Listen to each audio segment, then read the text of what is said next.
And we're live. All right, guys, we are back for another episode of Today with Jared James. I am joined by Linda James. You okay? Yes. What a day. What a day. Joined by, yeah, a lot of fun here. It's so funny because we're actually building a studio downstairs, but we decided to shoot this up here just because multiple people have some fun with it. I'm not sure if we'll do podcasts up here. I'm not sure yet. We'll figure it out. But we were also joined by producer Tom. Hello. Hello. I'm here. Yes. Yes. We have a lot to talk about today, guys. I mean, a lot. Like, some important stuff has been happening. You know, usually we spend the first however much time just kind of chit-chatting and, you know, what's been going on. And there's been plenty of that. But there's a lot of stuff going on in the industry right now, too. Today, we're just going to get serious. Yeah. No joking around or having fun. So the big talk of the day.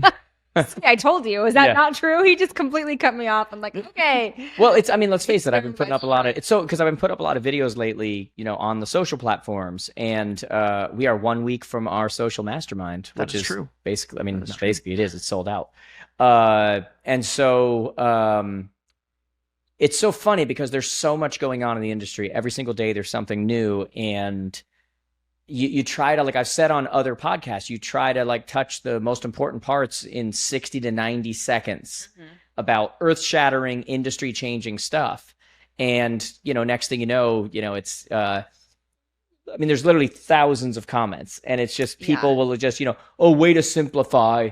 And no, that's not. This is also, we get it, you know, or you know, I understand. You know? Yeah. Or especially in this new thing when it comes to broker to broker. We'll tell the story about this, but this broker to broker compensation thing, the thing that I'm starting to recognize is that a lot of the things that maybe I talk about in a reel or you and I talk about or whatever, you realize that the majority of the industry doesn't have a full scope on it. All they know is, I don't want it to change. This is stupid.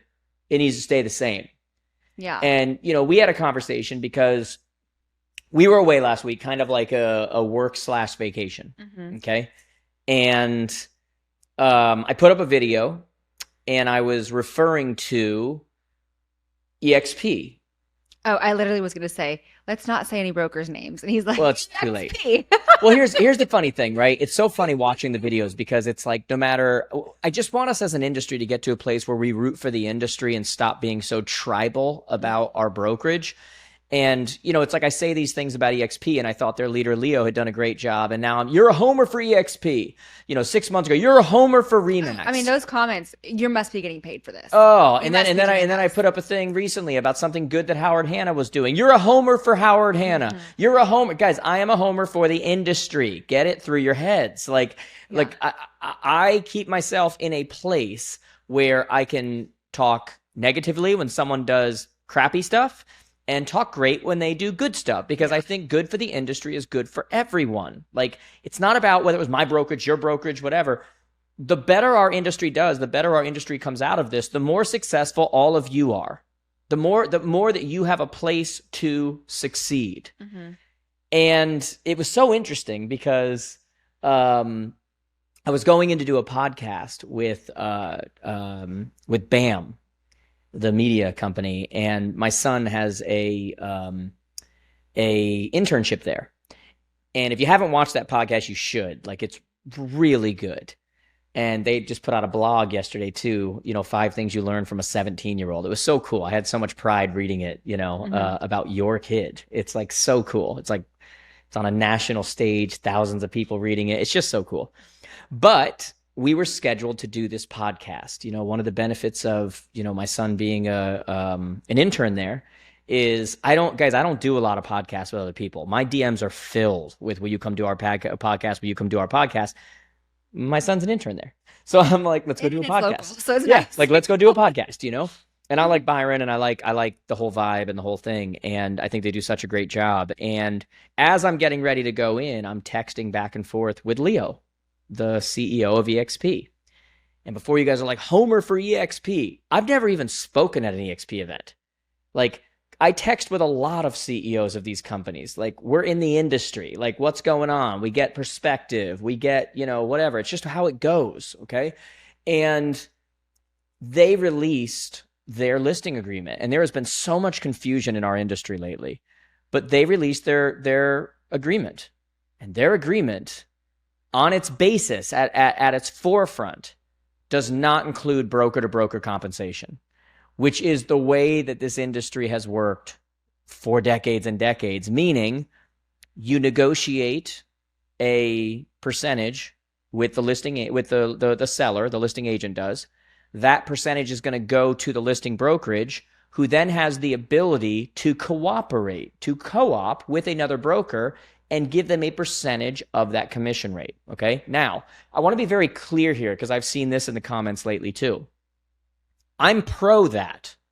I like the way it worked. I think it's the best way that it worked. I think it was best for the market, for the industry. We're in a record industry right now, a record market. I don't think that's an accident.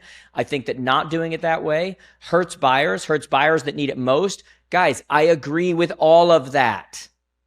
It's not the way our industry is going to be anymore. Mm-hmm. And so EXP, one of the largest companies in the world, real estate companies, came out and said, our listing agreement. Now, it's so true, because I was talking to Leo, and he's like, these are independent contractors that work under us. We can't tell them how to do business, but we do have to protect ourselves from liability as far as like round 2 of litigation. And we'll get into that in a second. And so comes out that their agreement does not have broker to broker. And the industry just goes, I would leave EXP. They're such full of credit, whatever. And the truth is that they were leading, and we'll get into that as well.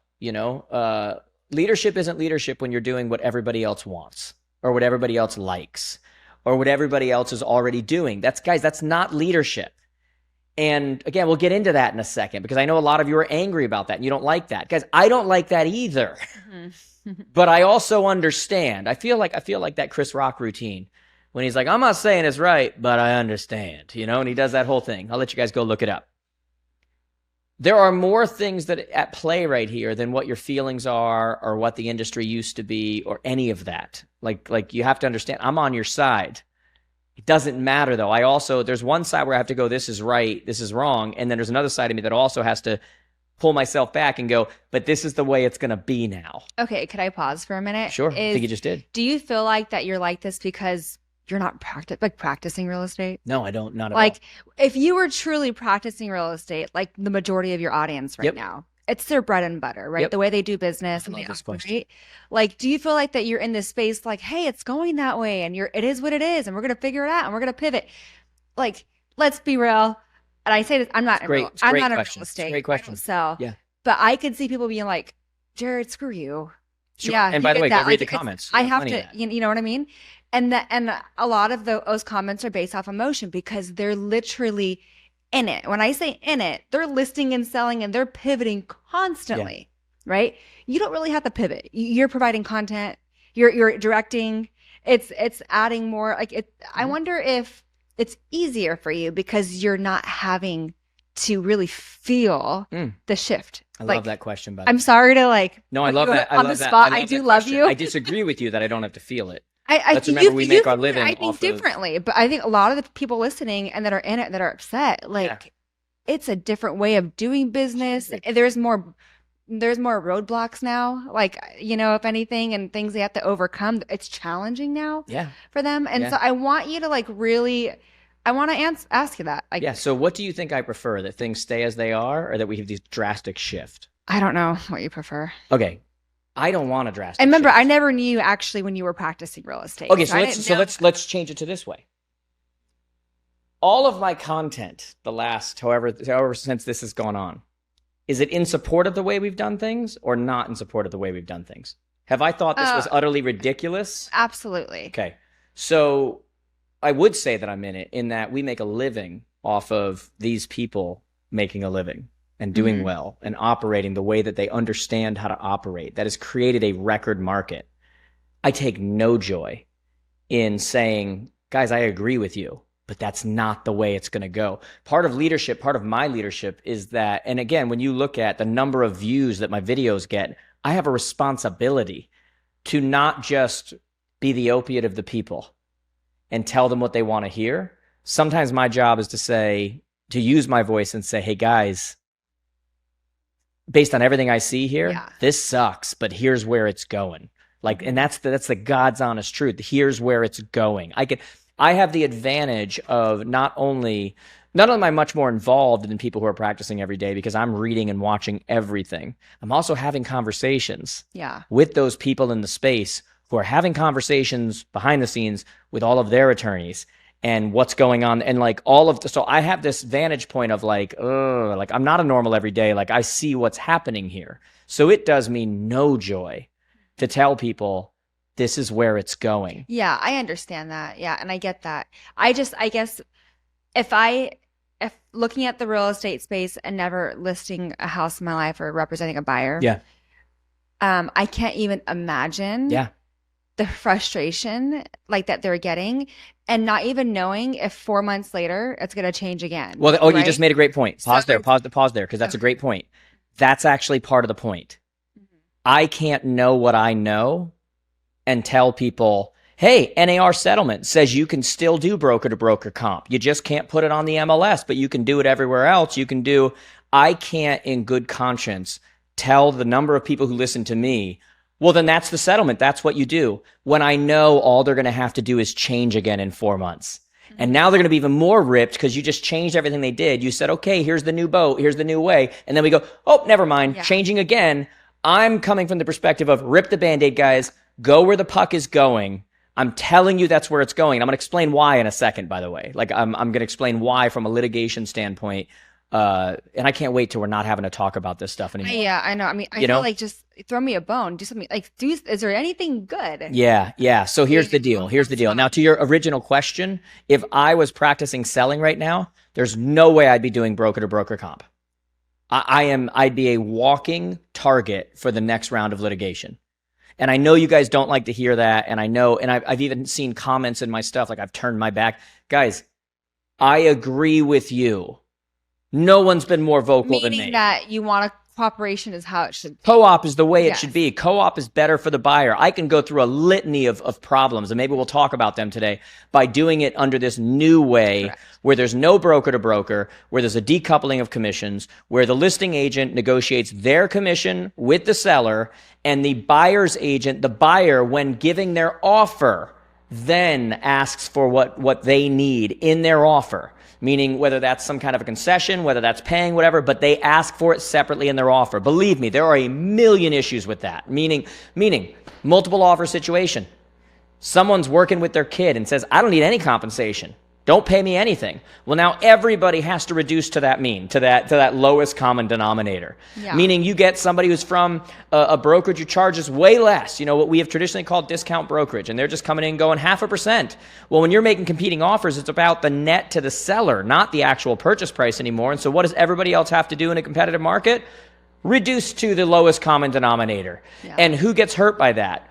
When buyers now have a signed agreement with their agent saying, I am going to make this percent. And now when their offer to the seller asks for less of a percent than that, and now that buyer owes that money to the buyer's agent legally. They now owe it to them, and they have to either look at them knowing they don't have the cash and say, looks like you won't get this house then.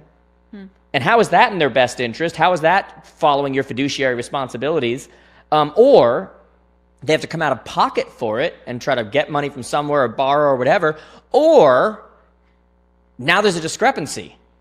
And here's the problem with that. This is what nobody's paying attention to, and I'm telling you what's coming. In those situations where you can't get the percent that is on your buyer agreement, I've heard many agents say, well, I'm not going to sue them. They're a friend of mine. I'm not going to sue them. They are, somebody I've gotten it's not their fault, whatever. That's great. You won't do it. That contract is not between you and that buyer. It's between that buyer and your broker. And you go, well, my broker's not going to sue him. My broker won't do that. Okay, so let's go scale. The broker has 1,000 agents. So now it's not just your situation. Now that broker has 13 of those in 1 month that occur. And those 13 equal $148,000.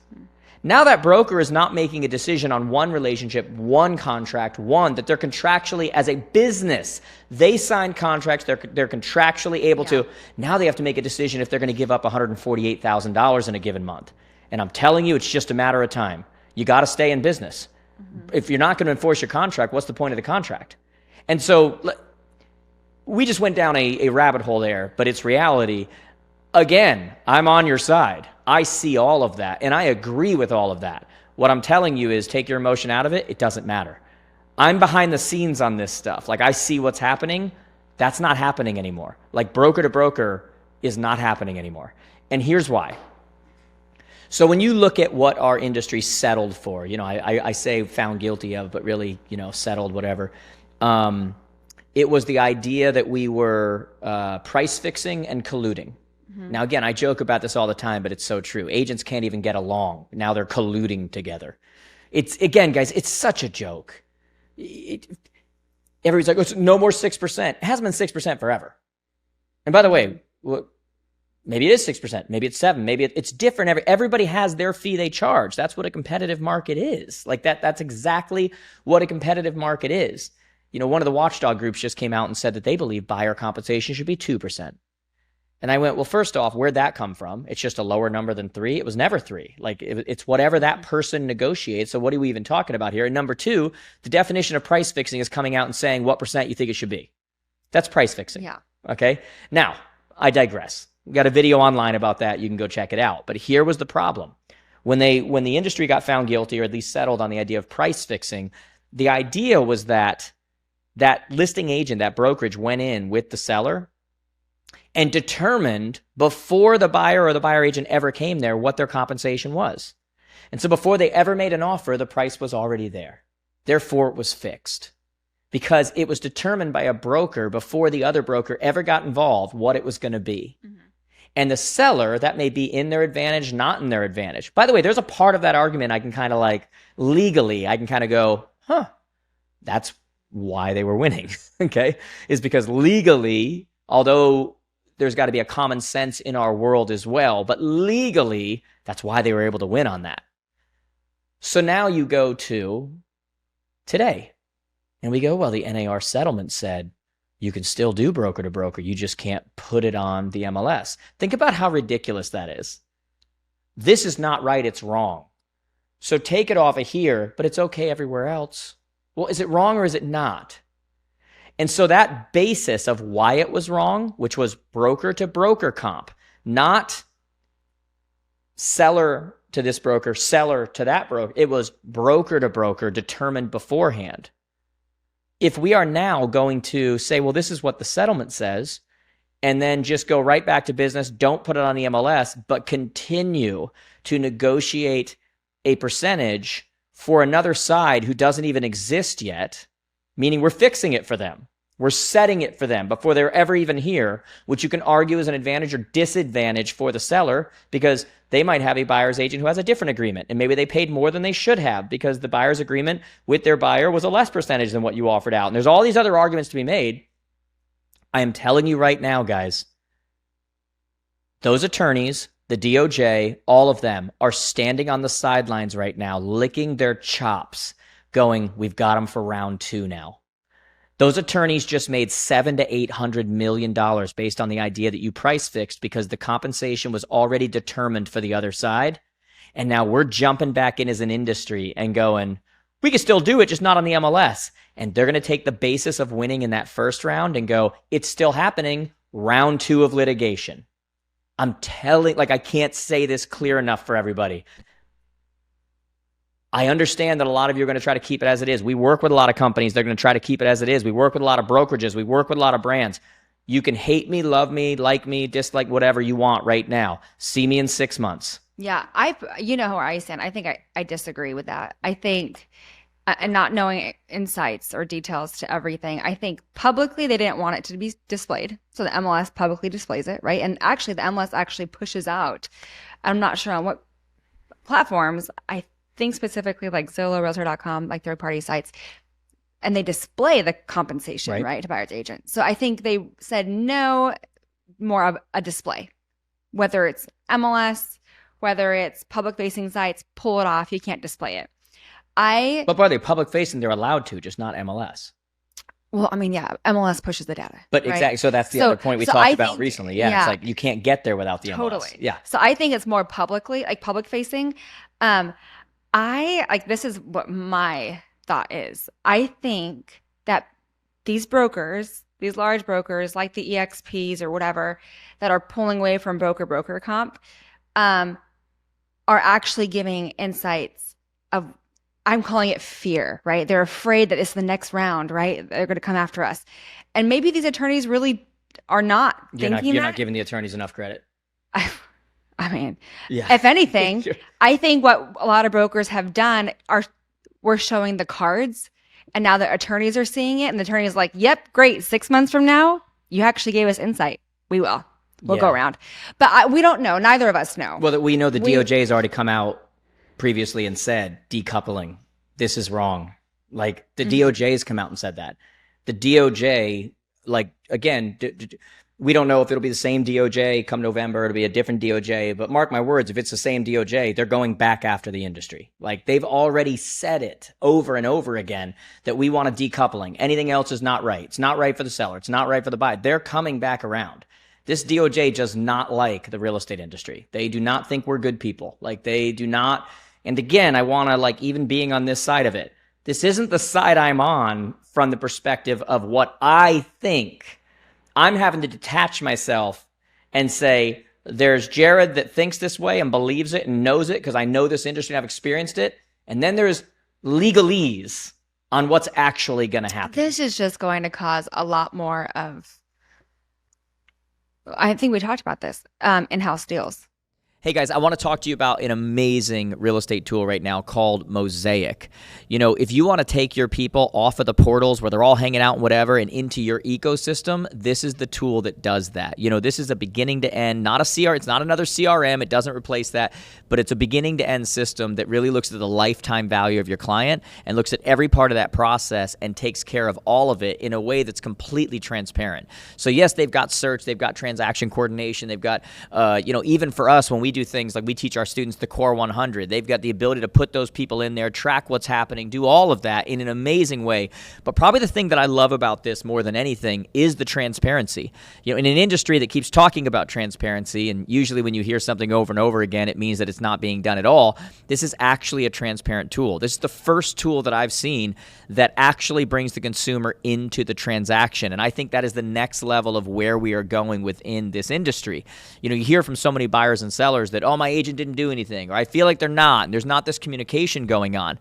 This is the first tool I've seen, almost like the early days of .loop where you had that collaboration, but it was just for the document and the signature. They can do that with the transaction now, not only with the clients, but with the vendors, whoever it is, in an amazing way where they can see every step of what's going on. You can write notes to them back and forth. They can see every part of the paperwork and everything and the way that you decide to show it. It's really the next level of what we need to be doing from a consumer experience perspective, so they know what's happening, and more importantly, we drive that lifetime value back to you. So if you haven't yet, guys, this is a tool you're going to hear over and over again. You're going to hear me talk about it because you know, I really think it's my role to not just, you know, define what the problems or solutions are, but provide the tools that will actually get you there.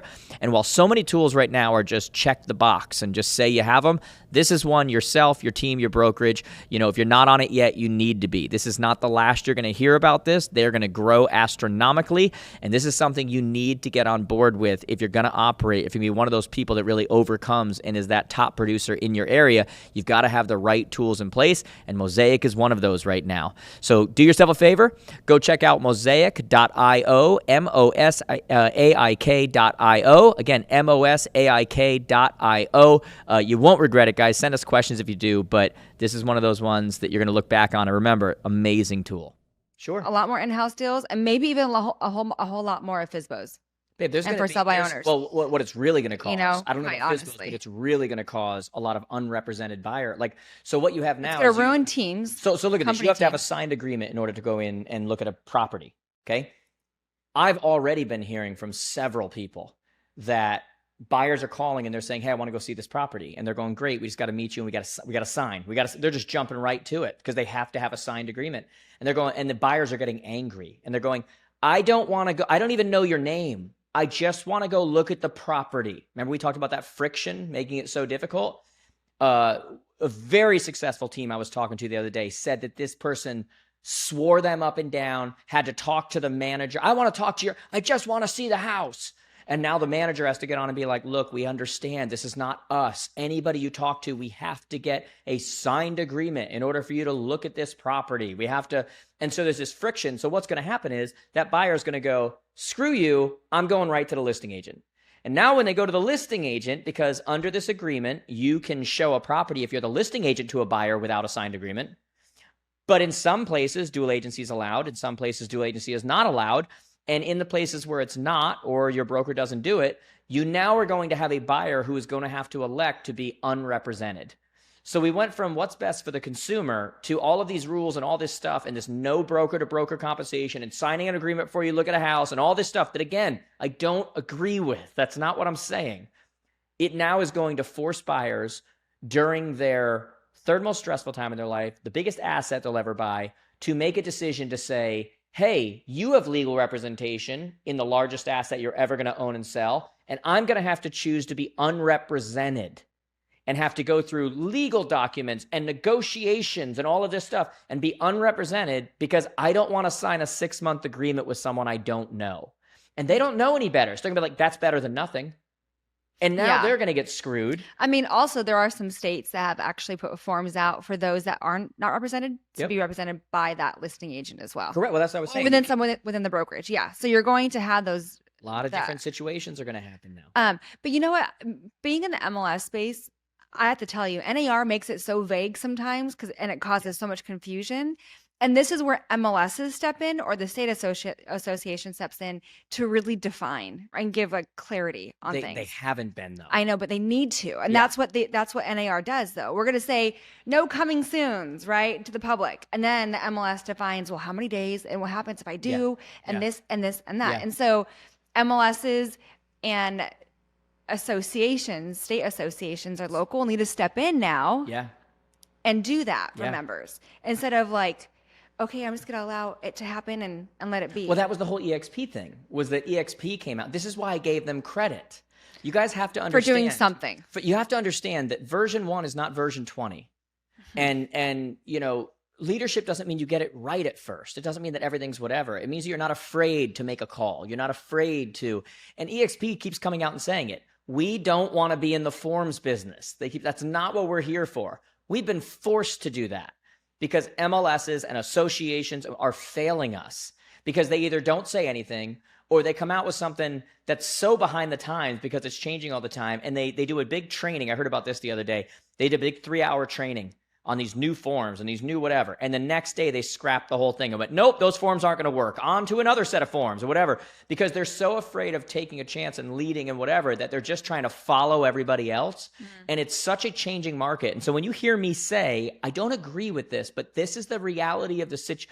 Guys, this is where it's going. No more broker to broker. Here's what I'm really trying to say is that a lot of you look at that and go, come on, that's bullcrap. That's not what the NAR settlement says. That's not what, whatever. Great. I'm telling you 6 months from now is going to look way different than now. And if you don't believe that, how much different was 6 months ago from now than it is right now? Yeah. I mean, this whole industry is changing. At this point, you don't even know what to, like, it's almost daily. It's almost daily. It's actually very sad. I would have retired. Now it's like, I'll put out 2 videos a day, 3 videos. And I'm like, another thing. Another thing happened. And here goes another. Like, it's just like, there's just so much that's going on, and the industry is trying to figure out. And this is why I gave EXP credit, okay, well, let's go back a second.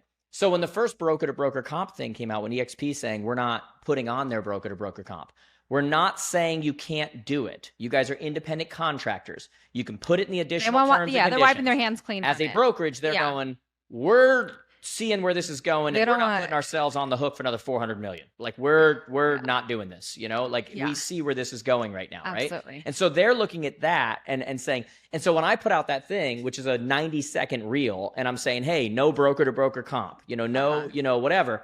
And you can't really cover the intricacy of what they're actually saying or what it actually means or whatever it is. When I did that, I immediately got a call from Leo. From EXP. When you posted that. You remember we were on vacation and I got a call from Leo, and he's just like, dude. And he's like, you're not wrong. He's like, I don't disagree. He goes, my phone has gone off the hook. Yeah. Like off the hook. Right. And he's like, it's getting loaded with this and that, and whatever. Right. And so I'm like, yeah, man, I agree. Like, that's great. Like, but this is part of what happens with leadership, is that ultimately what happened was that they made a decision, and I said this about him, to take out the machete, to clear the path, to take the bruises, to take the scratches, to take the stuff, so that other people who make the exact same decision that they made, they make it a week later, 2 weeks later, 2 months later, and they just walk right through the path. They just go right through. And so I was giving them credit for the idea that they were at least willing to make those kinds of decisions when they're not 100% what it's going to look like, but they're looking at what was the cause of round one. And from a legal perspective, they're going, oh, round two, it doesn't even have to be the same attorneys. Just based on the idea of how they won the first time, any group of attorneys could come around and be like, we're going to pick up the cause here. Here we go, round two. We'd like to make 700 million this time. Like, we'd like to make 100 million, whatever. And so I at least gave them credit for saying, this is going to shock some people. And we're not saying you can't do broker to broker comp. You're an independent contractor. We're saying our agreement we recommend is not going to have it on there. You have to write it in. If the seller wants to do it, you need to put it in there separately as a seller, because we are not taking liability anymore. And again, I can't tell you guys clear enough, whether you like it, don't like it, whatever, come see me in a year. I almost want to take this clip and play it next year. Well, you first said 6 months. Let's do 6 months. It's guys, everyone's going to change now. I'm telling you that. Like, I know it is clear as whatever. Well, it's interesting because we don't know every broker's contract, right? I wonder if some brokers have always done it that way, because look, it's a big industry. Yeah. Some use state forms, right? And some use broker forms, and some use whatever. And so obviously this gives you insight to EXP. What's also interesting, and I was reading, is what was I reading it on? Sorry, I can't give credit to this person, but they gave a shout out to EXP publicly. Yep. Who was it? And the forms are 2 pages long, easy to read. Every other California, and here you go, 24 pages or whatever it was. Every state association, right, has something, but and they made it accessible, right, to everyone to use. So it's not branded. They did, by the way. They open sourced it, which is nice. Again, this is another reason I gave them credit. I was like, because they're looking at the industry and going, what's good for the industry? How do we, that's how they were looking at it. So I give them credit for that. I think that's tremendous. Like, good for them. But look, Real came out. Another very large brokerage now came out and said, this is what we're recommending for our brokerages. We can't make them. They're independent contractors. This is what we recommend for them. Here's all you need to know. LaMacchia Realty. Anthony LaMacchia. You know who works there? Kevin Sears. I don't know. The president of NAR. Do you know what they just did? And by the way, Anthony is right there with me. He has been online ranting against what bull crap this is. You know what they just did? No more broker to broker. That's where Kevin Sears works. They got a lot of insight into where this is going. Okay? And he did this whole thing where he showed it, and he's like, guys, we're not saying that you can't do, bro. We're saying this is going to be our stance. And really all that's changing here is seller pays listing agent. Seller pays buying agent, but buying agent has to request what they're looking for in their offer. That's it. They have to request it now. It has to be a part of what they request. So I, as a buyer's agent, am requesting 3%. And then they say, nope. Sure. It's part of the negotiation. What you are going to hear said over and over again now in the next 12 months is going to be a conversation all about the net proceeds to a seller. We're going to hear about net over and over again now, because it's going to come down to what are the net proceeds to the seller. It's not what's the sales price. And by the way, that brings up a whole other set of issues, okay, when we talk about that. Because when we start talking about appraisals, well, if there's no set way this is being done, where like forever now, the agent has been, the seller has been giving out, to the listing agent, and then it's get co-op to the other people, right? When in each property that sells for a certain price, if you don't know what was conceded, what the actual purchase price was and what was conceded to another agent, was there nothing conceded? Yeah. Was there something conceded? Well, then you don't have true comps. You don't know what you don't know. And so how's the appraisal industry going to use these? Is there now going to be a field in the MLS that every one of these you have to say what was paid out in commission? What was paid out in, how do you do apples to apples? I don't know. And so there's all these issues now that are going to come up that people aren't even thinking about that are absolutely going to be an issue. You know, and I said that, look, there's been no clarity for the buyer here. None. I said this on another podcast, but it's just true. Buying a home in today's market has become modern day dating. It used to be that when you went to dinner, you went to lunch, whatever, the man said, I'm a gentleman, I've got this, we're covered, this is a date, this is whatever. In today's world, you don't know if the man's paying, you don't know if the woman's paying, you don't know if you're going Dutch, you don't know if it depends on how you do, you don't know. That's the position the buyers are going to be in now. They're like, am I paying your rate? Are they paying your rate? Are we splitting the rate? How are we doing this right now? Do you think that you'll see home values go down a bit because of all this too? Well, we've already seen home values drop a little bit. I don't think because of this. It's another good point to go to, though, to transition a little bit right now. So home values already dropped a little bit, okay? Now, that has a lot to do with the rate situation, but we've seen now in the last week, the rate dropped over a point. And that's huge. Still not where it should be, but it dropped over a point. That 1 point in drop brings in over 2 million new buyers. So let's go back to supply and demand. When you bring in 2 million more buyers, what does that mean for the marketplace? Demand, demand, demand, demand.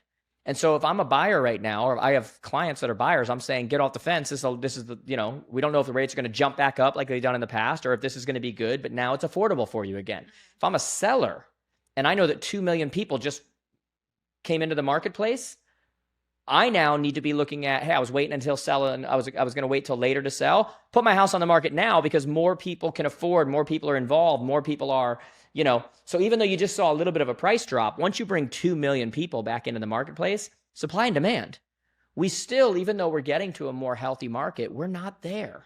Yeah. It's still a seller's market. We still have low inventory. Different market. Again, real estate's local. I understand, guys. Don't freak out. It's all good. Real estate's local. But we are still in a place right now where the more those rates drop, let's hope they continue to drop, you're going to see more buyers enter the marketplace. There is a lot of pent-up demand still. Everyone needs a place to live. I don't like the affordability. This is just like what I said about this whole decoupling thing and commissions and whatever. I'm with you guys that I agree it's bullcrap. I agree, but then I also have to separate and go, but I owe it to you to tell you where things are going. That's the truth, right? It's the same thing when we look at home prices. I'm with you. Very unaffordable. I don't like the rates. I don't like how prices have skyrocketed in many places. I also owe it to tell you the truth. Supply and demand. Yeah. When the rates come down a little and millions of people enter the marketplace, that's demand, And so we are entering a little bit of the wild, wild west. But there's a part of this that most people aren't talking about. Wait, before we go there, I'm asking you a lot of bold questions, but I want more insight to your head. Do you feel like that, and maybe I'm speaking on if the fact I was an agent, I would feel this, that those representing us, I'm not a realtor, but I'm going to act like as if I am, representing us are not being bold enough and fighting back, but instead we're folding every single time. Meaning like NAR and such? Yeah. Okay. Do you feel like that? Unpopular opinion. Yeah. I mean, I'm pretty sure people are like, well, when are you going to fight for us and fight back and stop folding every single time? Yeah. Or changing things every time. Yeah. Right. Because I could see that. I could sense it. I could feel it. I'm like, come on. I mean, even go read my comments from the past MLS space. Yeah. In my head, I'm thinking the whole purpose of the MLS was to cooperate in compensation. Yeah. And listing and selling. Agreed. And now it's what? Just data? Agreed. I could get data anywhere. Agreed. Right? So do we feel like we have the right people, I guess the right leadership where they're at to not constantly fold, but finally not finally, I hate saying finally, because I'm sure they're out there fighting, No. I think you speak the sentiment of so many members right now. I'm going to give you an unpopular opinion. Okay? Again, I don't get the convenience, whatever you want to call it, of just speaking out of emotion and looking at the situation and going, this is bull crap, whatever. I feel it. I'm on the ground with a lot of you. I talk to you guys. I message back and forth with you guys. I'm at events. I feel it. I don't get to do that because I know the realities as well, because I know these people. And I've talked about this before. You can get as angry as you want at NAR. They had no choice. Literally, you had a group of attorneys. I've said this before. We are living in a world where it's not about what's right or wrong. It's about who can litigate the longest and litigate you into submission. And what these attorneys were doing with NAR was that it wasn't, let's fight. NAR has a budget that's going to go so far, and they can't go any further. They're working off of dues from their members. These attorneys were going to litigate NAR into a place of bankruptcy, where now not even the people under $2 billion in volume were covered, okay? They were going to litigate them into bankruptcy and then go after the industry again. And so NAR had to throw their hands up and go, I guess we got to choose the best of worst options. We will cover people with under $2 billion in sales volume. The rest of you, who are really the people who have paid the dues forever because they're the largest companies with the most members, I hear you guys. I really do. I understand the argument, and I am with you. Like, if I was one of those, I'd be infuriated. And I'm friends with a lot of them, and they are infuriated. Like right now, they are furious. Hey everyone, I want to take a moment and talk to you about a really cool company called Privy. If you were listening to this episode or even moving forward here, you're going to notice that I'm going to talk a lot about investors and how I think this is a huge part of the market that if you're growing a real estate business, we're not paying enough attention to. I'm a big believer here that sometimes to grow your business, you don't just have to pick up a piece of the pie that's already there. Sometimes you have to go to a completely different pie. And it's so interesting because when you look at it, you look at all the data and you see that, 26, 27%, almost 30% of all residential transactions in the last 12 months were investors, right? They were investors. And when I was an agent, like a ton of the business that I did were investors. And so a lot of you hear that and you're like, oh, it's institutional investors. Institutional investors only make up about less than 3% of the overall market. And that's actually going down for the first time in years, which means that we have this huge number of people who are buying and selling properties all of the time, right under our nose, thousands of transactions. They're going to happen regardless. The only question is, are they happening with you? And that's the key thing that I want you to understand. And so when you look at Privy and what they do, they make you the go-to person to work with when it comes to finding investments, when it comes to finding out what a good deal is, when it comes to finding out what the right neighborhoods are, what the wrong neighborhoods are, what previous people had did, all at the touch of a button, right? And so all of a sudden, it's funny, I look at their stuff and I'm like, I worked with all these investors when I was selling real estate, and I'm like, how did I do this without this kind of a tool? And you don't have to do that. Now these kinds of tools are there. And so you're going to hear me in the future talking a lot about working with investors and what that looks like. And like I've said over and over again, it is my job to not only tell you what the problems are and what the solutions are, but ultimately to give you the tools that you need so that you can be the go-to source for something like that. And man, are these people worth a lot of money to you. So do yourself a favor, guys. Go to privy.pro. That's privy.pro. Amazing tool. You can ask us questions. There's more things even coming down the road with them that are just going to blow you away. But this is a tool you need in your business, especially for what it costs. It's not a cost, though. It's an investment, but it's well worth it. Let's start getting those investors. But NAR was put in a position where fight, you go bankruptcy. So let's take the best of worst options. And that's what they did. And so it's like, oh, should they fight harder? Should they? I see those comments in my videos every single day, and I get it. I also know the reality of the people behind the scenes. And this is one of those things where you want to talk about corruption. The corruption are the attorneys coming after the industry. That's the corruption. So why not fight for decoupling and steering for industries not only in real estate, but across the board that do very much what we do. Babe. So that's what I'm saying. You mentioned that earlier. Like, well, how about attorneys? Like, that's what I'm saying. Do we feel like those attorneys had a set fee? Do we feel like we have the right people in place to not only fight for our industry, but make everything fair across the board? I don't think it would have mattered. And I think especially when you have a DOJ right now, Department of Justice, that sees it completely different than the way I'm talking right now, it doesn't matter. They don't see this. They don't look at things from a competitive market standpoint. They look at righting wrongs. And what is righting wrongs? What they determine is wrong. And that's when you start getting into like philosophically, how do you think about the economy? How do you think about people? How do you think about capitalism? How do you think about entrepreneurs? How do you think about the people running the DOJ? Do not look kindly on those things, okay? And so if I'm being just very honest, like, none of that matters, because if they really wanted to, go after the basis of what they're saying the problem is, those attorneys are running their businesses the exact same way. They have a set fee. Anybody could negotiate that, or they could decide not to work with them because of it, or you could represent yourself, or you could, it's the same thing. The only difference is their set fee is 30 to 40%, not 3 to, and nobody's going, they should be getting 2%. Nobody's doing that.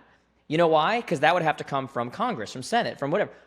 Who are all those people? Everybody who's in Congress, everybody who's a senator. What did they used to do? Yeah. They're all former attorneys. Yeah. So do you think those people are going to go after their industry? No, they're not going to. That's going to get backroom deal, shut it down. These are our people.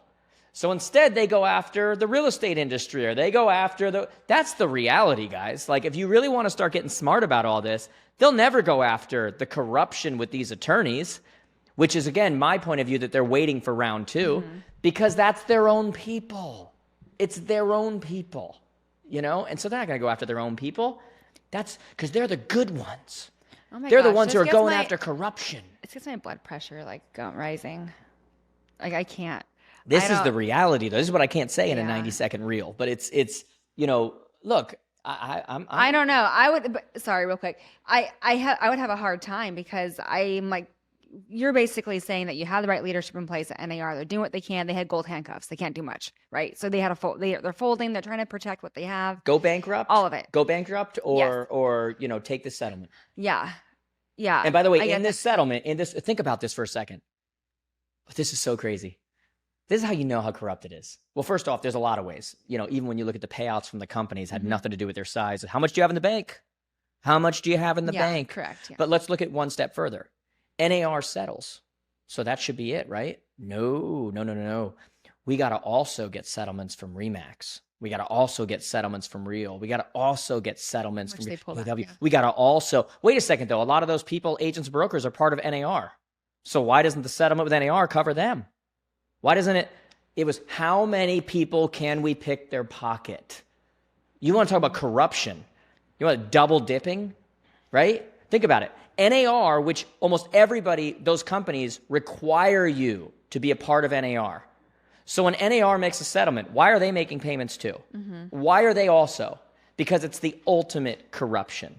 It is, let's go after you, and then you, who was already, we're going to go after you. It's like taxation in America. But now it's making it like, you have brokers also now saying, hey, agents, we're not requiring you now anymore to be a part of NAR. It's up to you. Yeah, because they're saying, what's the point? Which is now hurting NAR's bottom line. Because they're going, what's the point, right? And so it is, like I said, it's like taxation in the country. It's just so it's like, okay, I'm going to tax you on something that you do, and then when it goes to the next person, I'm going to tax them on what they just got from you that has already been taxed. And then when you die, before it goes to someone else, we're going to tax it again, and we're just going to keep. It's like, it's lunacy. Like, that is literally, like, I won't, that's not the point of this podcast right now. But like, for any of you out there that want to have a good time and get real depressed, just go look at taxation. Like, how it just, the same thing, the same money gets taxed over and over and over and over and over. It's like, it's the same freaking money. How is that getting taxed again? Yeah. And yet that's what these attorneys are doing, is that they're taking the same people who already had a payoff because they're a part of this organization.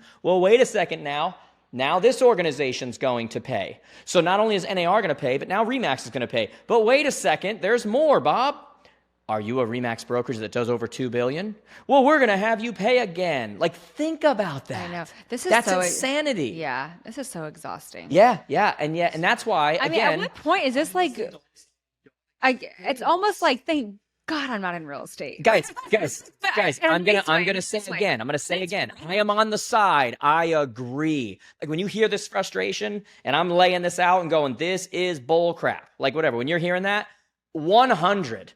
I am trying to get you guys to understand that the industry is getting rid of broker to broker comp. And if you don't, 18 months from now, we're going to be having the same conversations. I'm still hoping, even though this whole broker-to-broker comp that you're saying is going to completely go away, I hope people really understand the whole root of like this industry. Yeah. And it's really cooperation. Like you're working. Babe, I'm and with you. It's not in favor of Jared and Linda, who are realtors. It's really in favor of the people that you represent. Yeah. And if you can't do that, then just get out of this business. Like So quite honestly, like if you can't be like selfless for one of the biggest transactions and investment in someone else's life, not yours, then leave. Yeah.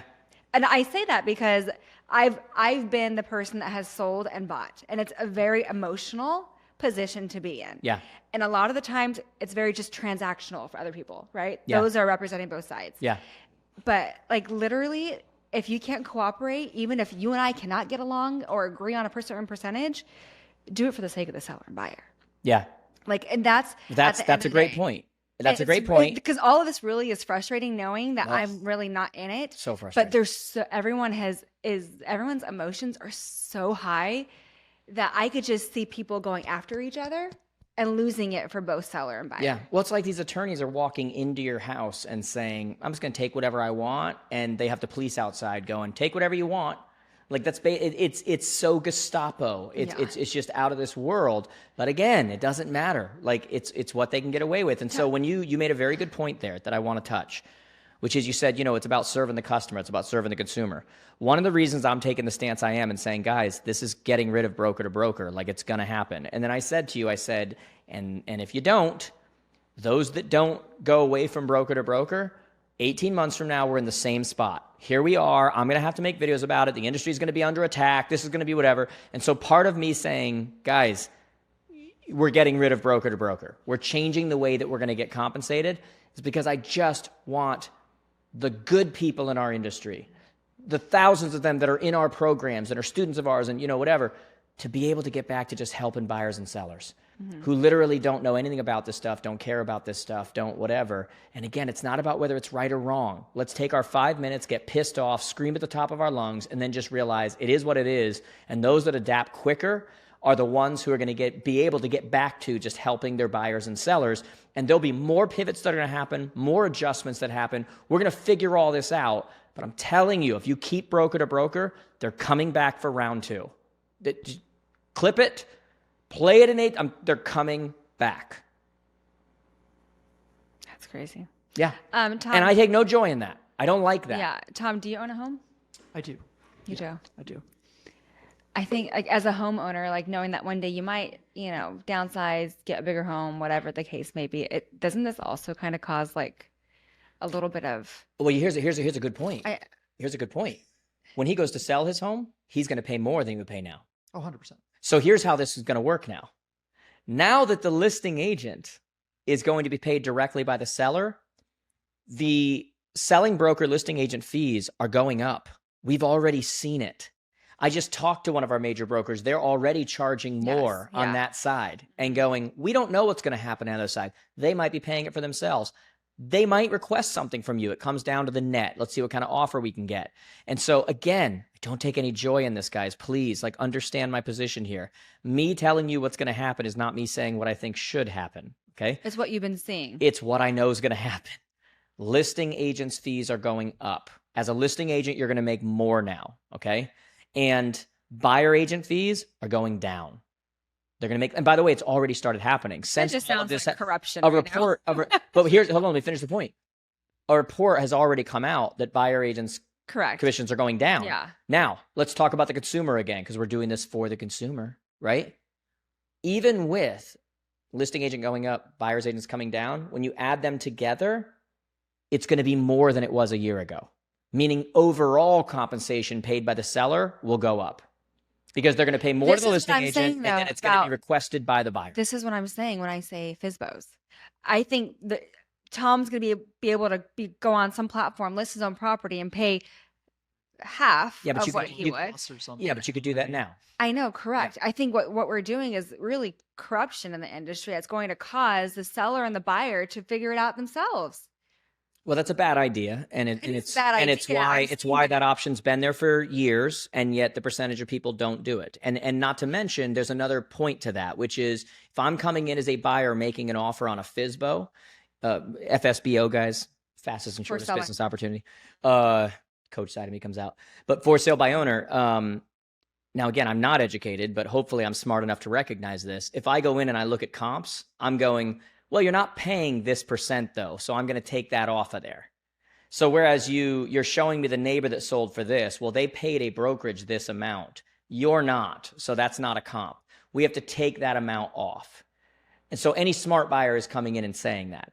Now you're buying it for the same net that you were previously. You're just putting yourself at huge liability because you don't have a pro steering you through the process, guiding you through the process of what needs to happen and what to look out for and negotiation skills and all that kind of stuff. So it's an option. It's always been an option. I don't think it'll be like a huge jump because the same reasons people didn't go that way before are the same reasons they wouldn't go that way now. Do you think any of this is going to affect referral agents? You know how they typically referral agent gets what percentage? Yeah.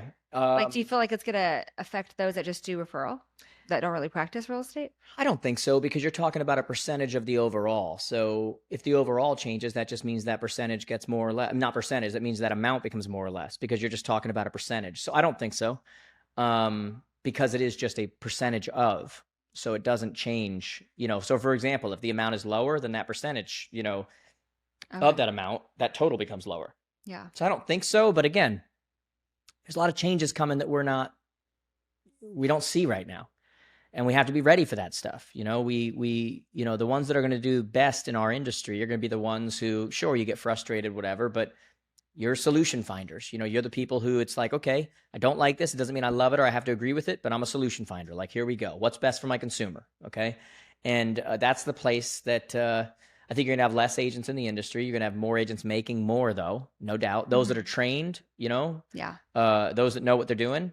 One of the greatest things that happened with all of this, one of the plus sides now, when you look at having to have a signed buyer agency, is that conversation is now a part of that transaction. Mm-hmm. And that means a lot of those people in your area that you couldn't believe they got a client, well, a lot of them aren't going to work with the client now because the client's going to hear them talk and realize they're a bozo. And so those that are prepared and know what to say and are trained professionals, that's going to show through now in a way because there's actual conversation that has to happen that occurs beforehand. Okay. And I've got other thoughts on all that too when it comes to the buyer agreement, and will it be something where it is what do you call it, exclusive or non-exclusive? That's a podcast for another day that I won't get into now because we've already touched enough stuff. But I have my feelings on where things are going and what I recommend and how relational our industry is. But anyway, that's a little bit, guys, for you on the broker to broker. I can't wait to talk about other things, but this is what's going on in our industry right now. And all the stuff you're seeing right now with your MLSs and states, whatever, I'm telling you right now, if they're releasing an agreement that includes broker to broker, you don't have to love me or like me or whatever. Mark my words. Give it 6 months or more. They're all going to change. Okay. Yeah. And again, you can clip it, play it back. Just watch. It's what's going to happen. Mm-hmm. Is there anything else? Yeah. Yeah. I have so many questions. Tom, do you have any questions? No. I don't know how to keep track. I live under a rock, so I don't know. I'm learning all of this for the first time right now. Yeah. So this is great. That's a lot. Yeah. I'm exhausted. I'm exhausted. Is there anything that you, I would say, disagree with other experts or leaders in the industry that are saying or that are doing that you might be like, I don't agree with that, or they shouldn't be doing that, or they should be doing more of this, or is there any of that? I'm talking about literally leaders. Yeah. So either brokers, it could not be. I don't know. All right. So the honest answer is I wish there was, but most of our quote unquote leaders aren't saying anything. They're not saying anything to disagree with. What you disagree about? They should be are you saying that they need to be bold? Yeah. Look, part of why, let's be real for a second. Part of why the last year our platform has grown how it has, and I've gained the number of followers I have, is because I say what I'm actually thinking. And those comments range all the way from great to, they're going to send over a hitman. And at the end of the day, I believe what I believe, and I know why I believe it. And it doesn't mean I'm always right. It knows why I think I'm right. And I don't hold up the feather and say, in the wind and go, what's going to be popular with my people right now? What's going to, I think as a leader, you have to be willing to say things that are worth following, if that makes sense. Mm-hmm. And what we have right now is we have a lot of followers trying to lead followers and then call themselves a leader. And, I said it back when, our buddy Nick Bailey, who was the CEO of Remax, they were the first major event post-COVID. Just to settle. Remember? Yeah. No, forget about settle. I'm talking about do a major event after COVID. Oh, major event. Yes. After COVID. Orlando, right? Yes. Yeah. And I remember Nick calling me and being like, should we do it? I don't know. And he's up in the air. And no major company would take a stand and do an event because they didn't want the pushback that came with that. Mm-hmm. And I literally had this conversation with him. And I'm like, are you a leader or not? Like, what we have is an industry full of followers waiting to see what other people do and then following it and then calling themselves leader because of their title. And I said, do the research. I think we're good now. Give people an option, whether they come, don't come, whatever. Like, we can do things to make people safe. You can wear a thing that says everything from don't touch me to leave here with a pregnancy test. Like it's just a range of how do you feel, right? But the industry needs a leader. We need to get back to live events. Enough already. And ultimately they did the event. And I think I would agree that was my favorite event I've ever gone to and had the freaking time of our lives at Pitbull. And but someone, and then everybody else started lining up and doing their events again and someone had to step up. And so when I look at our industry and say, what do I disagree with? I haven't really heard anybody come out with anything that's particularly controversial. But it's because they're not saying anything. They're all scared to death. They run publicly traded companies. They don't want their stock to fall. They don't want their agents to get mad. They don't want to take the blowback that Leo took with EXP when he said, we're getting rid of broker to broker. And they crucified. Go look at my freaking comments. He called me.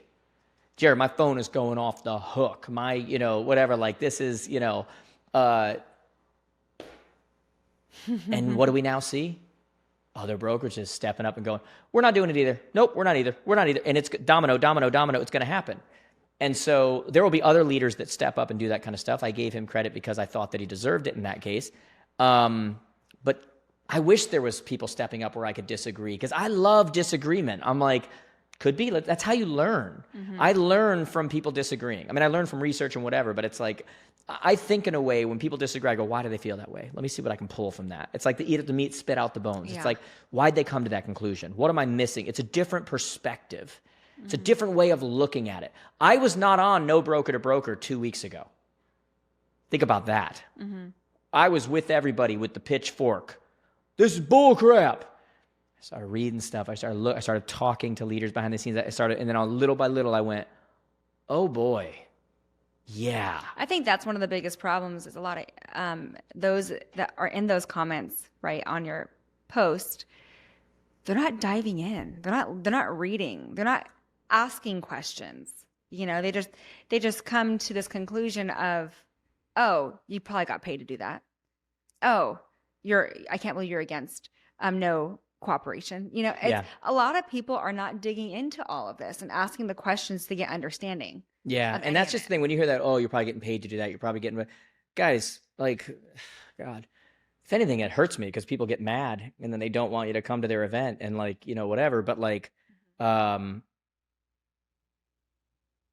I care historically about doing what I think was right more than I do about, again, opiate of the people. Here's some sugar. Okay, here you go. Like whatever. I don't think that's my role. And I also, you got to remember, I'm brand agnostic. Correct. Yeah. I don't have a brand. I work with all of them, guys. That's why I think a lot of leaders are quiet because they do have correct because they've got, like I said, shareholders to talk to. Agents are going to get mad and they're going to leave this brokerage and go to this one because how could you say that? That's anti-industry. And honestly, I mean, I don't know Leo, but just looking at those comments, I would be terrified if I was Leo, thinking that, man, my retention right now is not going to look good. Yeah. And that's why brokers stay quiet. A lot of the brokers are afraid of what the agents will do. And they're all independent contractors.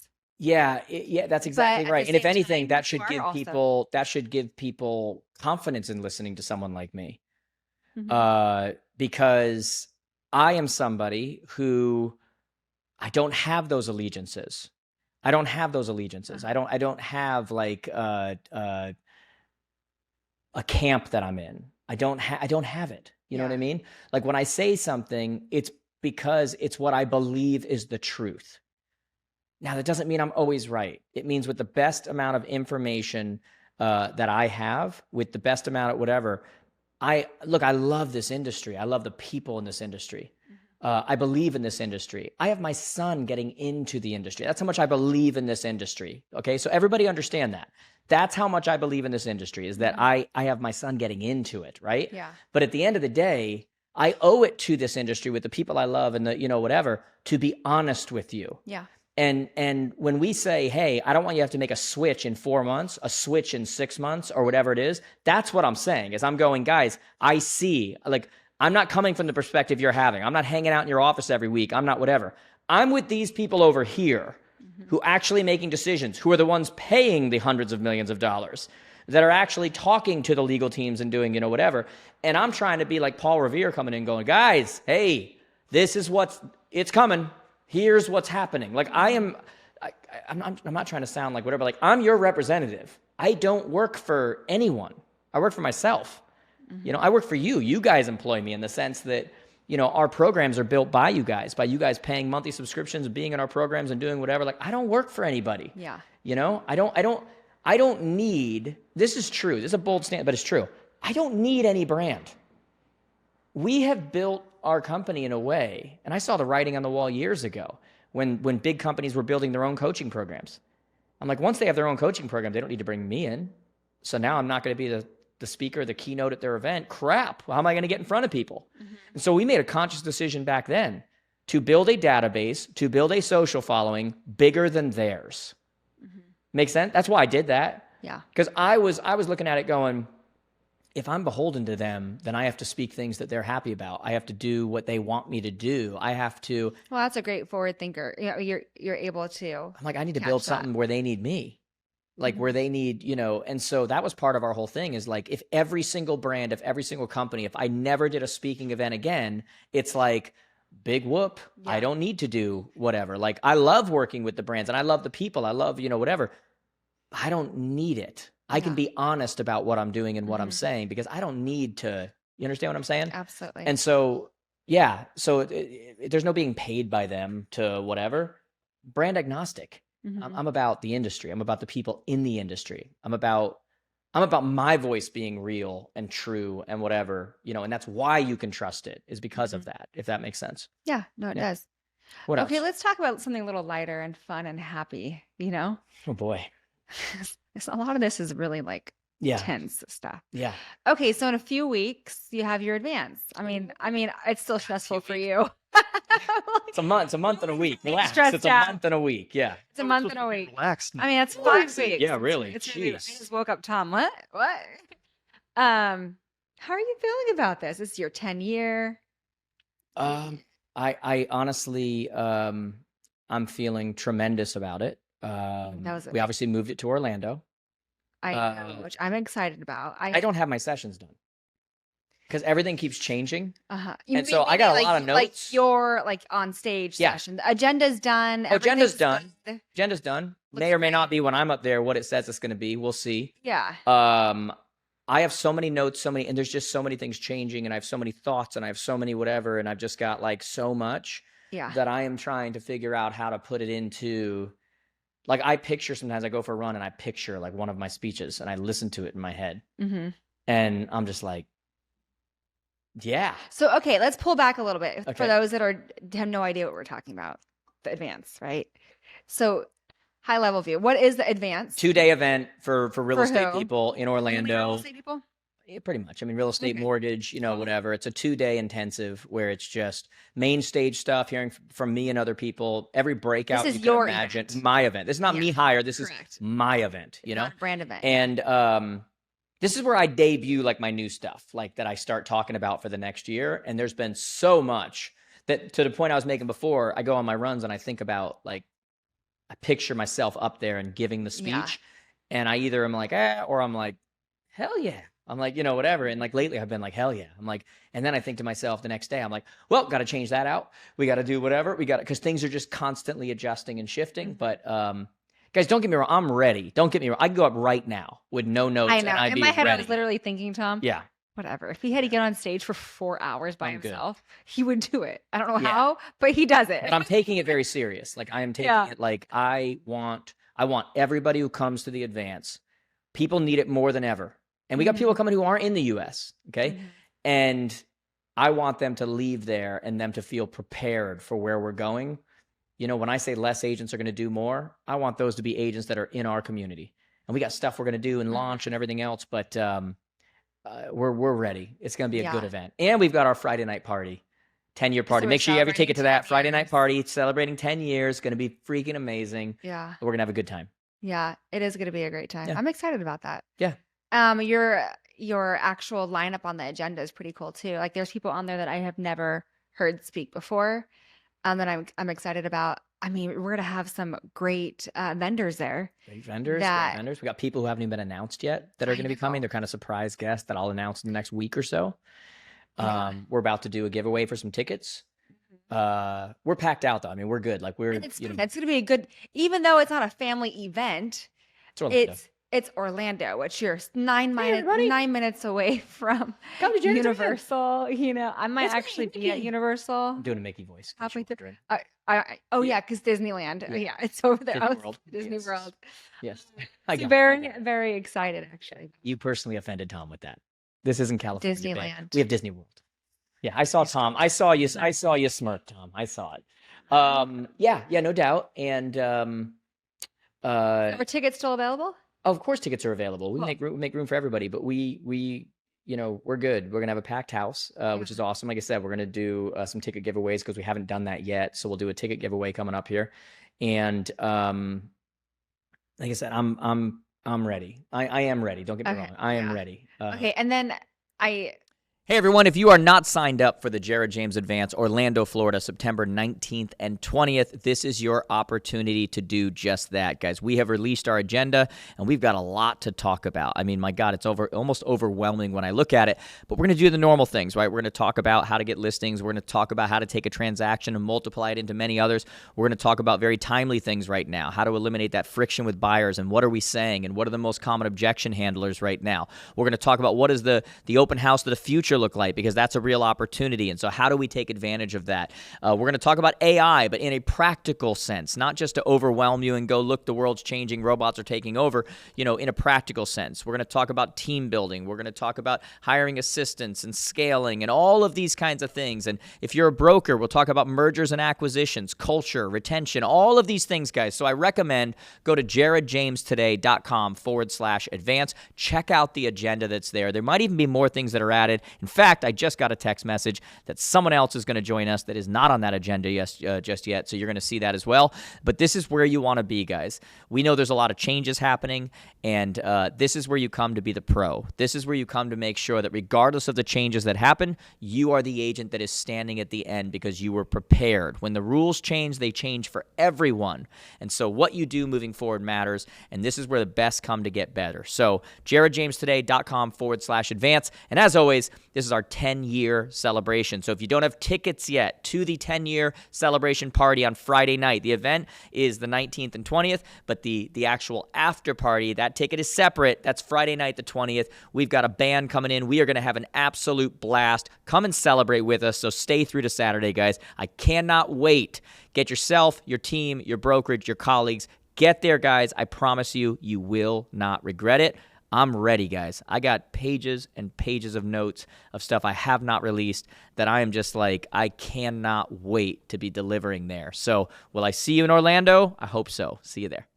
I know you mentioned this briefly. I don't want you to give it away if you're not ready, but what could people or the industry expect of you like next? What is Jared thinking of that he could give us like some insight to maybe even help us with what we're going on right now? Maybe, I mean, let's be real. A lot of companies today are planning for, are doing all of their planning for obviously Q3, Q4, but they're really thinking of next year's budgets and their plans and business planning. Yeah. This is what leaders are doing right now, big corporate companies. Yeah. Agents kind of get there in Q4. Yeah. But like, what could people expect from Jared or from? I love you just said from Jared, like you're from not my Jared, wife. Like you're not my wife. Well, Linda. From you. I mean, well, Linda. Really, because like you're all over the place and you're always 500 steps ahead of everything. Yeah, we have really cool stuff coming. So there's a reason why we've been building a studio down in my basement and whatever, is that so we're gonna completely change how we do our coaching and training. We're gonna have what we've always had with our one-on-ones, but we're gonna have some other cool stuff coming that I won't announce just yet. That I think is more in line with where people are as a consumer and who need to be trained and coached. And I'm going, and part of that effort too is that I will be doing a lot more with me personally with our community, meaning the people that are in our programs, the thing we're going to launch soon. I'll be doing a lot more live Q&As. Some of the stuff you see me do like videos on, we'll be going live with our students and doing 30 minutes of in-depth, what does this mean, and training and coaching, and, really just giving people, finding a way, the technology is finally there to where we can, this sounds weird to say, but like where we can scale me, meaning the tech wasn't there for that 5 years ago. It wasn't there for that. And are you talking about like visibility? Yeah. And so, it's funny because a lot of the stuff that you'll see me do reels on, or you'll see whatever, it's like important, but it's not in depth. You can't ask a question back. Maybe you comment something and I give you a thumbs up or something, whatever, but we're going to find a way to really go much deeper here when it comes to our community. Yeah. And yes, we're going to have our coaches and we're going to have all of that stuff that goes on in our events and everything else. But, the technology is finally there where I can have more interaction and personal touch and whatever with the people in our community that want it. And so we'll be launching that soon. That's all I'll say about that. And that's going to become a huge effort of mine. Do you think a lot of, or any of that will have, will branch out into like business mindset, business planning, like how to build a business, maybe even investments, like something like outside of just coaching. Yeah. Like I don't think it's I don't think it's an accident. The reason being is, I'm not in real estate. So I'm like, I would love to jump into something that's more relevant to what my interests are. Right. Yeah. If you want to look at where my head is and where I'm going with the industry, all you have to do is look at since the last episode, the people we had on here for sponsors. You had an investment app. Interesting. Privy, that takes you as the agent, not only connects you with investors in the area, but makes you the agent everyone wants to work with, and makes you appear to be the biggest pro, and gives you more data than any other place will give you, and does all the work for you. And there's a reason why, we took them on as a sponsor, is because I was looking for an investment tool for agents that would give them the advantage, because ding, ding, ding, in the next year, you're going to hear me talking a lot about taking a percentage of your business and making sure that it is coming from investors. When investors make up 26, 27% of the overall residential market, and yet you as a person did a deal with 3 people last year, well, that's a problem. It means you're missing out on a huge chunk of the market. And so when you see us go and partner with and have Mosaik sponsoring, the podcast. And I saw someone the other day, they were like, I don't see it. Mosaik.io. And you see on there, not only that they are making a transparent transaction available to the buyer, the seller, all the vendors, everybody, bringing it in. And now they know exactly what you're doing, and there's notes going back and forth and whatever. I'm like, oh, that's where the industry's going. That's actual transparency. To me, that's the beginning to end tool. That right now I say Mosaik and people are like, huh? And like 5 years from now, you're going to look at them and be like, oh, everybody uses Mosaik, right? They have a vendor area where when we talk about our core 100, and they're tracking all of the business going back and forth on a referral basis of who's giving you what. And it's just running a business, And so, there's a lot of things I'm going to be talking about in the year, coming here, that I think are opportunities that create more predictable business when you talk about investors. But the main part that we need to make sure that we stick with here in this industry, with all these legalities and legalese and all this kind of stuff, is that we don't forget this is a relationship business. Don't get so caught up in understanding all this stuff that you forget this is a relationship business. And we need to find a way to stay within the rules while also not becoming a transactional business. Yeah. Okay? And that's so easy to do when you hear all this stuff, and I can't do this, and I can't do this, and we need to find a way to stay within the rules. And remember, at the end of the day, relationship is the reason that you use me still on transaction 8. not just transaction one. Relationship is why you make sure Tom uses me instead of anybody else when he's buying or selling, because you think it's in his best relationship. So when we talk about the industry and your business being relational, not transactional, it's easier than ever to be transactional right now with all of the stuff around us. But those that figure out that relational thing, bring in true transparency, not what the DOJ calls transparency, but actual transparency. Those that understand how to run an actual predictable business and where those transactions are. And there's a certain number of transactions that are happening regardless. The only question is whether your name's on them or not. Like visibility, what it really means, that understand content, that understand that we live in a world now where it's not enough to get in front of people when they're ready to buy and sell. You have to get there when they're ready to learn. And that's what your content is all about. You know, when you understand that sellers, which is really where the market, you know, from an agent perspective is going to go, the real power is going to be there. You're going to make more with sellers. And all this stuff doesn't matter when you're working with the seller. Like, you actually work out on the good side with this. But when you understand that sellers are not a lead that you convert, sellers search for you first. Sellers look you up. Yeah. Seller's not a buyer lead. Those are two different things. And so when you understand that you're either creating an environment online where they can research you before they reach out to you, or you're not, and that's why they're not reaching out to you. We start to understand these things, and I'm going to start making this much clearer for people. Yeah. You know, that's where we're going. All of this stuff is really just creating, you know, where my mind's going to go and how it's going to change how we train and how we coach, if that makes sense. Yeah. Yeah. Huh. So when you're looking to scale your business, yep, maybe even create something completely different, or even partner with businesses, what values are important to you then? What do you look at? Like, yeah. For me, I mean, values is a different question, because I mean, the truth is with most businesses, you don't know what their values are until you actually work with them. Everybody's going to tell you. Nobody says I'm a scumbag. But when you look at what they actually offer, we need to get to a place. This is why we started First Up, where you don't just have tools and such that check the box to be able to say, hey, this is the place to come. Check, check, check, check. Look at everything we have. We are going to come to a place now where technology, especially when you look at tools and resources, they either give you an advantage or they don't. Correct. Yeah. And it's not about what it appears to be. It's not about tech tools are going to go beyond first date, you know. And what I mean by that is everybody's a good first date. You know, I mean, a lot of single people out there would disagree very hard with that, but you understand what I'm saying right now. What I'm saying is everybody gives you their best foot forward on their first date. And so everybody, when you launch a product or a tool, check it out. It's all amazing. It changes the world. But when you look at 8 months down the road, 9 months down the road, you figure out who someone really is. And I'm looking at the tools and the softwares. Again, why we started First Up is because it's not a first date tool. You know, it is 8 months down the road. You're still getting a huge advantage. Your agents are using this. They're using this to get buyer agreements signed. They're using this to get into open houses and get in front of it. They're using it. Those are the tools that I look at, is how do they better the worlds of the community that I serve? Yeah. You know, and I have a responsibility to do that. It is not just my job, guys, to say, here's the problem, here's the solution. I need to say, here's the problem, here's the solution. Here's the place that does it. Here's the best way to do that.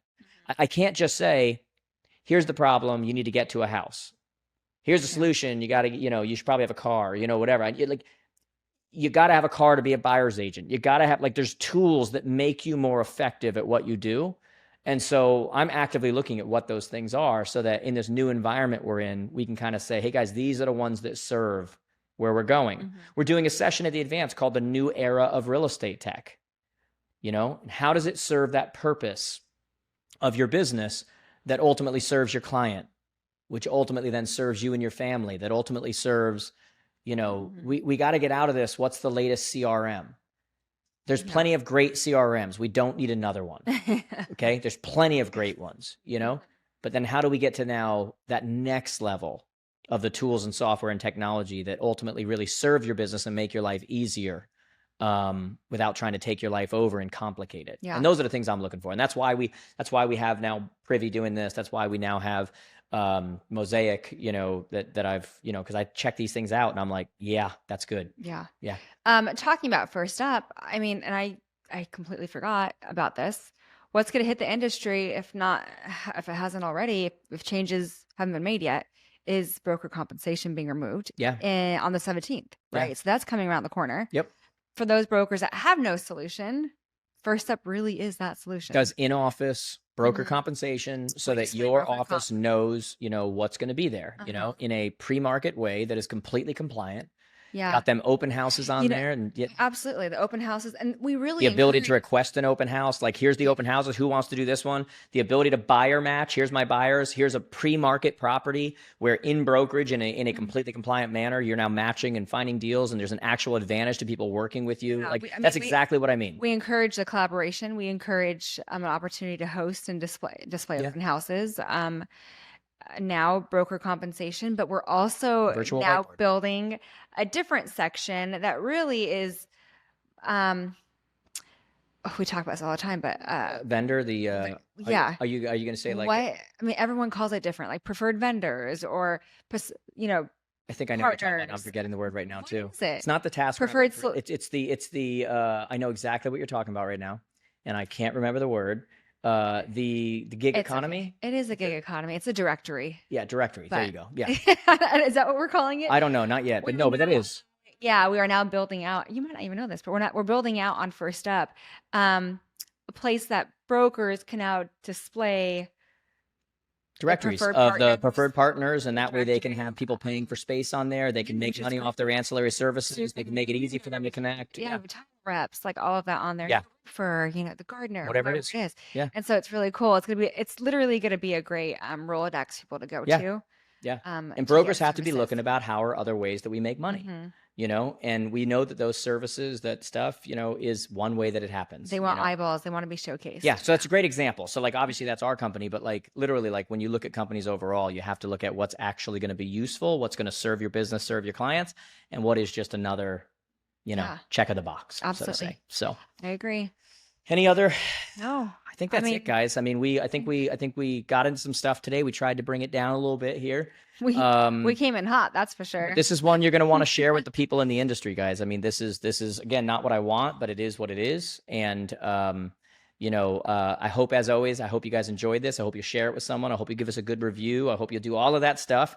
We love doing this. You said what's coming in the future. We'll be doing a lot more podcasts now because that's part of building the studio and doing those things. The near future is going to be your mastermind in a week and a half. Social mastermind. Right? Yeah, social mastermind. Sold out. You might see me put something out and be like, room for one more. There's one person who's on the fence, something coming up. They may or may not be able to go after they've already signed up. So they may see something come out where it's like, room for one, and that's like we sold out, which is awesome. Killer, mastermind. August 17th and 18th in Las Vegas. That's going to be, I'm looking forward to that. Yeah. Yeah. So other than that, get to the advance, guys, jaredjamestoday.com/advance. If you're going to the advance, you don't have tickets yet to the after event on Friday, the 20th. Yes. That's a separate ticket. So make sure that you have that. That's not the VIP. All that's different, guys. That's a separate ticket to the party. So make sure we're there, guys. 10 years. We love you guys to death. Love doing this. And until the next one, love you guys. I really do. I promise you. I love you guys. He's crossing his fingers. Yeah. How dare you? How dare you? No, thank you all. My. Say it, then it's not real. Fingers up. God, I'm in my camp here. Jeez. Just like this, you guys turn. Thanks for tuning in. We're not ending like that. I love you guys. We love you. All right. Bye. Bye, guys.